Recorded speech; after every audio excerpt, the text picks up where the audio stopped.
We have a lot more coming up on the late news at 11. And it all starts right now. Fox 35 Late News at 11 starts now. Well, a polar vortex is packing a winter wallop. The massive winter storm is going to impact 230 million people in 30 different states. And we are already seeing the impact for travelers. You're taking a live look at some airports right now. We got Dallas, Fort Worth. We got Atlanta as well. More than 1,000 flights already canceled nationwide. In Dallas, more than 660 have already been canceled there. And as the storm moves east, flight cancellations will start growing there as well. All right, thanks for joining us tonight at 11. I'm John Brown. Late Lost news my at time. 11. Thanks for joining us. I'm Luann Sorrell. Noah's with us tonight. Noah, Yes. This is going to be a huge mess, and it's eventually going to cause our temperatures to plummet as well. One of the bigger drops we've seen in a few years here. I mean, we're going to go from early summer flare to winter in about a day and a half. And there it is for you. 86 on Sunday. That's the air temperature, the high in the afternoon, to a wind chill of just 28 by Tuesday morning. Pool and beach to hat and jackets. Welcome to Orlando in January. Not often we get it this big, but there's going to be a big drop of temperature between Sunday afternoon and Tuesday morning. That's of next week. So pool, beach time, make the most of being outdoors this weekend. Here's the highs Sunday: 84 Palm Coast, 85 in Ocala, 84 in Melbourne, 81 Cocoa Beach. How about 88 in Winter Haven? Whew, look at that. Record in Orlando on Sunday is 86. Now we'll at least tie that, we think. 83 in Fort Myers, 83 Sunday in Tampa, 84 in Melbourne, 83 in Miami. But the front that causes all the wild weather to the north, that comes through here Monday, and then we get up a wind chill of 17 degrees in Tallahassee Tuesday morning, 20 in Jacksonville, 23 in Ocala, 36 in Melbourne, 50 in Miami, so not as bad there, 29 in Tampa, and 35 in Fort Myers. All right, we should remain dry through Sunday. I think we'll have a couple of showers late Monday morning into the early afternoon. That's really about it for the next several days. I'll walk you through the Fox model and show you when those showers come through here in just a couple of minutes. Thank you, Noah. Developing story tonight, a homeowner living in fear. Sanford police say that this man right here was caught on camera looking through the windows of the house. Fox 35's Chancellor Wynn is live in Sanford tonight with more on this story. So, Chancellor, the woman who lives there says she's seriously scared. Yeah, as a mother with a teenage daughter, she says it is scary, especially since this alleged peeping Tom has been coming around for months.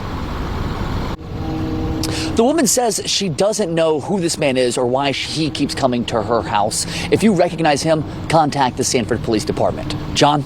Chancellor, sounds like he's been there quite a bit. Is there any pattern that they've noticed of when he shows up? Well, that's where it gets a little bit complicated. The woman says over the past few months, he's come by approximately 40 times or so, but it's all at different hours. She says it's usually late at night around this time until the early hours in the morning. But the problem is it's not every single night. So it's tough to pinpoint exactly when he's showing up. But again, it's usually those late night hours. All right, Chancellor, thank you. Well, an Orlando City Commissioner given a ticket. Police say she broke the law after the Cheez-It Citrus Bowl. This new video shows Shan Rose getting that ticket. We're told she refused to follow a temporary traffic pattern. But Shan Rose tells us she did nothing wrong. Fox 35's Stephanie Buff-Monty shows us how she's disputing the citation. Officers on the scene were telling the commissioner she was blocking traffic as thousands of people were trying to leave Camping World Stadium after the Cheez-It Citrus Bowl. But Shan Rose was telling officers, hey, I just live 5 blocks away. Can I get to my house? She shared the body cam with us. Take a look. Thanks, Steph. Got a Fox 35 exclusive right now. We're hearing from the Good Samaritan who was armed with only a toolbox. Joseph Wells is the man who saved a teen that police say was being choked by a homeless man. Now, that man says based on how aggressive Christopher Schwabel looked and how afraid the boy looked, he didn't have much of a choice but to help out. Wells says he was taking his son to school when he noticed 2 people who appeared to be fighting on the corner near a bus stop. Well, he thought it was just a couple of teens playing at first, but when he did a U-turn, he noticed it was a man who was later identified as 36-year-old Christopher Schwabel and a 13-year-old boy. Well, he says Schwabel was dragging the kid. His first and only instinct was to step in and help. He pulled a knife out of his sleeve and went to, like he was coming for me. fight or flight kicked in, and my body chose fight. And I grabbed his hand and I swung my toolbox. I hit him with the toolbox. I said, let go of the knife, let go of the knife. He didn't. I swung and I hit him again with the toolbox. I didn't see where the knife went or anything, and I just tackled him. He then pinned Schwabel down long enough for police to show up. Schwabel appeared in court today on child abuse and aggravated assault charges. He's being held on no bond. New details now. This man is accused of killing 3 tourists in Kissimmee. Now, the state attorney says he should have been behind bars. He was charged with attempted murder 5 years ago, but never went to prison. Back in 2021, Ahmad Bohem shot a stranger and then put 9 bullets into a car at a gas station. Well, he was found not guilty by reason of insanity. As part of his release, he had to see a therapist for outpatient treatment, but he stopped going when the price of that treatment went from $7 a month to $156. State Attorney Monique Worrell says violating the conditions of his release should have triggered an investigation and put him back behind bars, but the treatment center never reported it. Questions as to why it didn't happen in this case, I think would have to be directed towards the case manager and the agency who is responsible for his supervision. Worrell says she would have preferred if he had been involuntarily committed after his acquittal, but her office is bound by Florida law. The suspect is currently behind bars, charged with 3 counts of murder. Well, the state attorney also gave an update on the backlog of cases in the office. They've been trying to clear these cases that have been piling up there for several years. Monique Worrell moved back into the office last January after she was suspended by the governor. Well, at that time, she came back in, there were over 13,000 cases. Today, she says they have that number down to about 9,000. A team of attorneys from the state has been working in that office for the last year, going through some of those cases. Also, a Fox 35 News update, a local elementary school will turn into a first-of-its-kind public charter school. This is happening at Orange Center Elementary School, which is near Camping World Stadium. That decision was left up to the parents, and a majority of them said yes to that plan. Now, this is a partnership between Orange County Public Schools and a nonprofit called Lift Orlando. Orange Center was originally a STEM magnet school, but this change adds the arts too, making it a STEAM school. That stands for a science, technology, engineering, arts, and mathematics school. By 2029, the school will evolve into a K-9 STEAM academy. Got another update tonight. The old citrus packing plant in Winter Garden is going to get a makeover. City leaders approved renovations for the old building.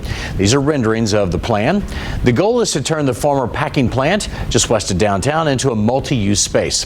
That includes art, shopping, and a food hall, plus professional and medical offices. Crews would also reconfigure parking lots and the roads around the plant.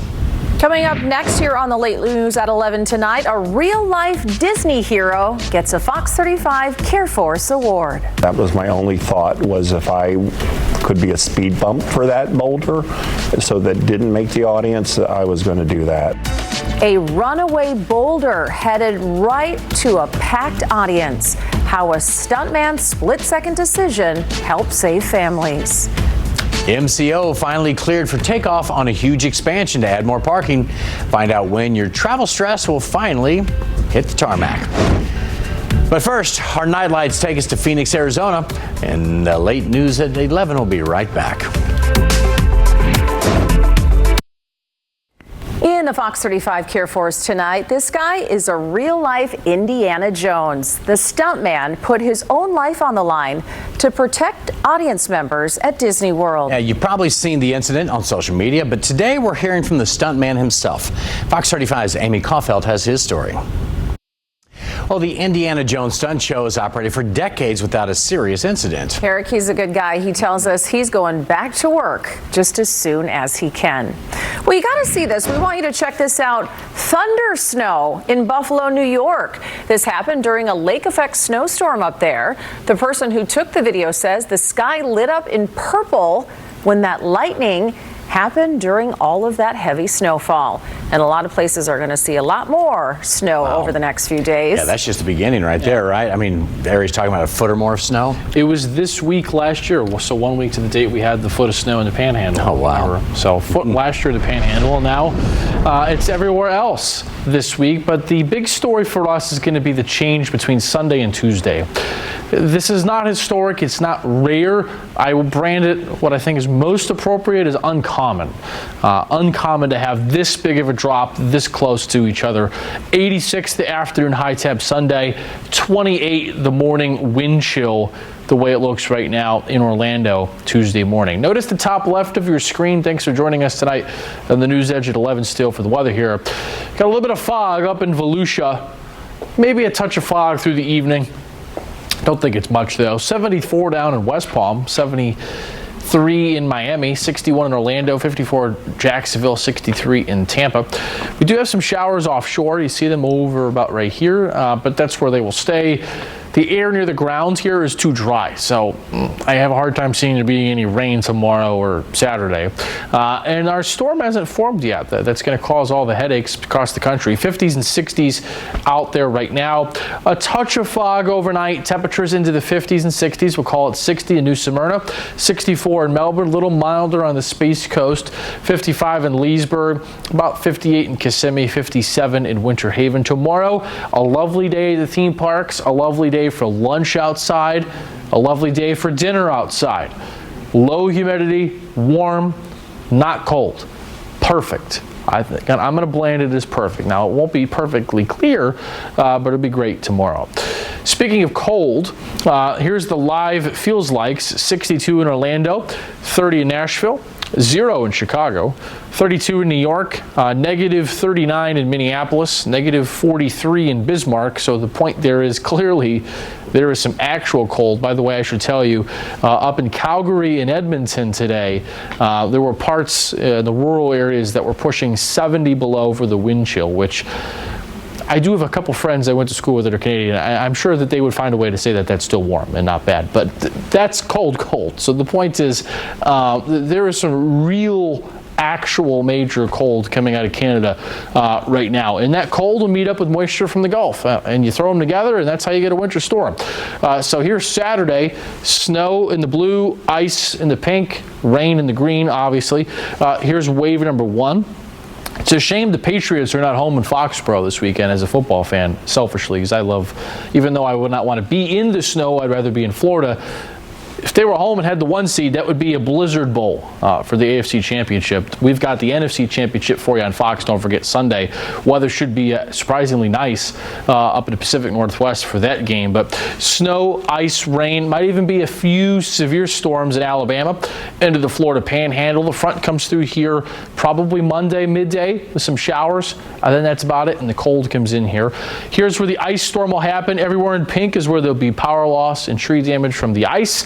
Here's the snow accumulations. Very uncommon that 75+% of all these states is so uniform in the snow. St. Louis is 1 to 2 feet. Indianapolis is 1 to 2 feet. Pittsburgh is 1 to 2 feet. Boston might even be up to 2.5 feet. Syracuse and up here you see these brighter pinks that might even be up to 30 inches in parts of New York. So a wide-ranging winter storm.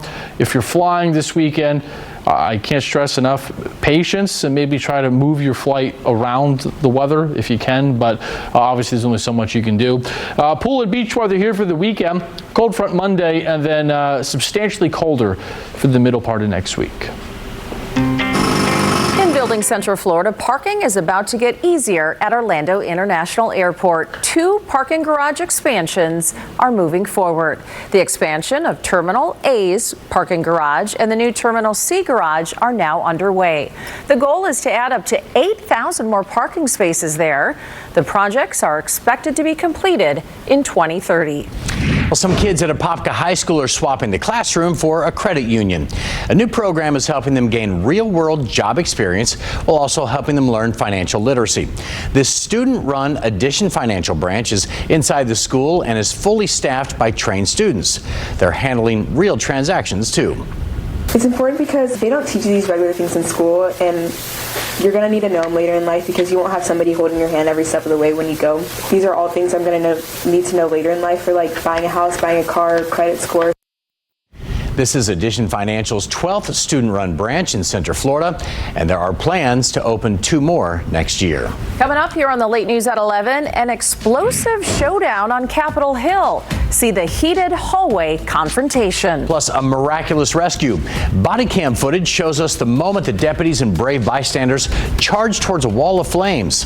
It was a race against time where every second meant the difference between life and death. Join us for Celebrate Lunar 2026. Get your tickets now. Witness history. Fox 35 wants to send you to the World Center of Racing for the Daytona 500 February 15th. Visit fox35orlando.com for your chance to win tickets to the Great American Race, the Daytona 500, only on Fox 35. Enter now. A deputy's point of view in Texas shows deputies and Good Samaritans rescuing a driver from a burning car in Texas. That person was trapped after getting hit by a wrong-way driver. They were able to pull him through the window. That driver was rushed to the hospital in critical but stable condition. The wrong-way driver was killed. Also, a developing story today, Mr. Smith goes to Washington. The former special prosecutor who investigated President Trump gets grilled on Capitol Hill. And there were some fireworks today as well. Fox 35's Chad Pergram has the highlights. All right, coming up, a bank break-in, and it took some good old-fashioned cowboy-style wrangling to get this all under control. From sunny to severe weather, we're on it. Depend on the Fox 35 Storm Team.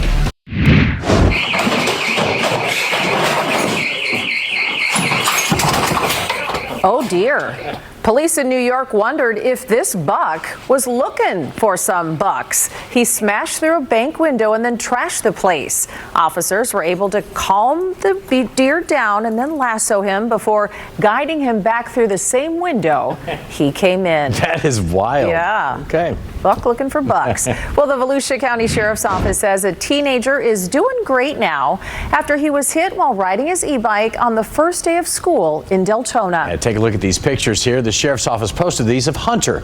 They took him shooting at a range today to spend some time with the members of the SWAT team. And today is actually his birthday, too. Now, this incident happened back in August. That's when the 14-year-old was pinned to the ground by the weight of that car on his chest. Hunter was at a stop sign when it was his turn to make a right. That's when he was hit and then dragged for several feet.